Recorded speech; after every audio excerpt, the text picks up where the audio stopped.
श्री कृष्ण जन्माष्टमी और गीता जयंती। श्री कृष्ण जन्माष्टमी हिंदू धर्म का सिद्धांत है कि जब कभी धर्म की बहुत अधिक हानि हो जाती है और अधर्म का बोलबाला हो जाता है तो भगवान अवतार लेकर बिगड़ी हुई परिस्थितियों का सुधार करते हैं। ऐसा ही समय भारतवर्ष में अब से लगभग 5000 वर्ष पहले आया था। उस समय सीधे साधे गणतंत्र राज्यों के स्थान पर बड़े बड़े साम्राज्यों की स्थापना का सूत्रपात हो गया था और शक्तिशाली तथा कुचक्र रचने में निपुण राजा स्थानीय शासनों का नाश करके अपना साम्राज्य स्थापित करने की लालसा की पूर्ति कर रहे थे। मगध नरेश जरासंध ने बहुत से छोटे छोटे राजाओं को कैद करके उनके राज्यों पर कब्जा कर लिया था। शिशुपाल भी महाअभिमानी और महत्वाकांक्षी राजा था। आसाम के राजा नरकासुर ने दुराचार के लिए असंख्य सुंदर कन्याओं को पकड़कर अपने महल में बंद कर रखा था। मथुरा के राजकंस की दुष्टता और राजलोलुपता इतनी बढ़ गई थी कि उसने अपने वृद्ध पिता उग्रसेन को कैद करके सिंहासन पर अधिकार कर लिया था। दुर्योधन की घोर स्वार्थपरता के उदाहरण और अन्य राजा रानियों के चरित्रों से भी यह प्रकट होता है कि उस समय इस देश के बड़े आदमियों में से अधिकांश का चरित्र और धर्म की निगाह से पतन हो गया था और वे विलास और वैभव के आगे नीति और न्याय की परवाह नहीं करते थे। ऐसे समय में स्वभावतः ही ऐसी स्थिति उत्पन्न हो गई थी कि जिससे धर्म का चारों ओर से ह्रास होने लगा था और लोगों की रुचि अधर्म की ओर प्रवृत्त होने लगी थी। सज्जन कष्ट पाने लगे थे और अन्यायी, अत्याचारी, दुराचारी गुलछर्रे उड़ा रहे थे। द्रोणाचार्य जैसे विद्वान और ज्ञानी भी कौरवों के धन से खरीद लिए गए थे, जिससे द्रौपदी पर घोर अत्याचार होता देखकर वे भी बोलने का साहस ना कर सके। भीष्म पितामह जैसे परम ज्ञानी भी वेद के अभ्यासी ना थे।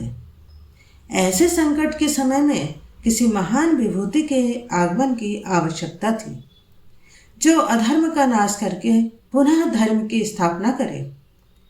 परमात्मा की इच्छा से ऐसा ही हुआ और अब से संवत 2051 ईस्वी से 5200 वर्ष पूर्व भाद्रपद वदी अष्टमी बुधवार रोहिणी नक्षत्र में भगवान श्री कृष्ण का अवतार हुआ। उनका जन्म कैसी कठिन परिस्थितियों में कंस के कारागार में हुआ, किस प्रकार उनको गुप्त रूप से पालन पोषण के लिए गोकुल निवासी गोपाधिपति नंद के यहाँ पहुँचा दिया और किस प्रकार छोटी अवस्था में ही उन्होंने अपूर्व तेजस्विता और वीरता का परिचय देकर लोगों को चकित कर दिया। यह कथा सर्वविदित है।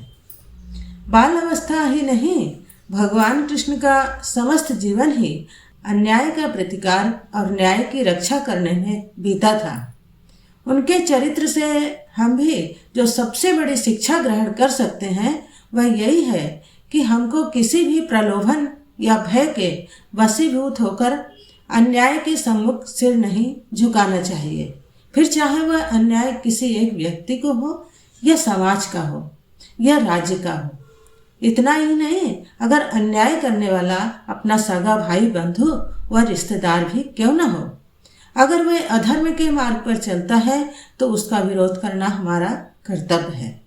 भगवान कृष्ण ने राजनैतिक, सामाजिक, धार्मिक, कला संबंधी सभी क्षेत्रों में कार्य किया और लोगों को असत मार्ग से हटाकर सत मार्ग पर चलाया। इसी प्रकार हमको भी अपने समाज में, राज्य में, व्यक्तियों में जो दोष दिखाई पड़े, जो बातें अन्याय या अत्याचार की जान पड़े, उनका निर्भय होकर विरोध करना चाहिए। यह एक बहुत बड़ी जनसेवा का कार्य है और इसी के करने से हम भगवान कृष्ण की जयंती मनाने के अधिकारी सिद्ध हो सकेंगे।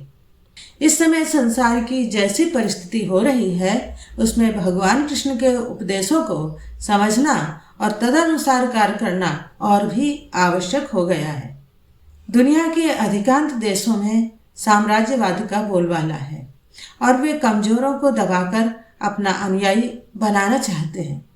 इसके लिए न्याय अन्याय का कोई विचार नहीं किया जाता। जिसे दबाना चाहा उसके लिए कोई सच्चा झूठा बहाना निकाल लिया जाता है। ऐसी हालत में प्रत्येक व्यक्ति का कर्तव्य है कि किसी आतताई के अन्याय और अत्याचार के सम्मुख सिर न झुकावे, और जो व्यक्ति दुर्भाग्यवश अन्याय के शिकार बन गए हैं उनकी सहायता के लिए भी सदा तैयार रहे। यह सच है कि इस प्रकार किसी बड़े शक्तिशाली का विरोध कर सकना हर एक का काम नहीं है, पर अगर हम न्याय पक्ष के अनुयायी हैं और सच्चे हृदय से कार्य करेंगे तो हमको अपने जैसे अन्य सहयोगी भी मिल ही जाएंगे। अगर हम अपने उद्देश्य में पूर्ण रूप से सफल ना भी हो तो सच्ची कर्तव्य बुद्धि से किया गया कार्य निष्फल नहीं जाता और किसी न किसी रूप में अग्रसर होता हुआ समय आने पर अवश्य सफल होता है। भगवान कृष्ण के इस उपदेश को ध्यान में रखते हुए हमको कभी भी अपने कर्तव्य के पालन से पीछे नहीं हटना चाहिए।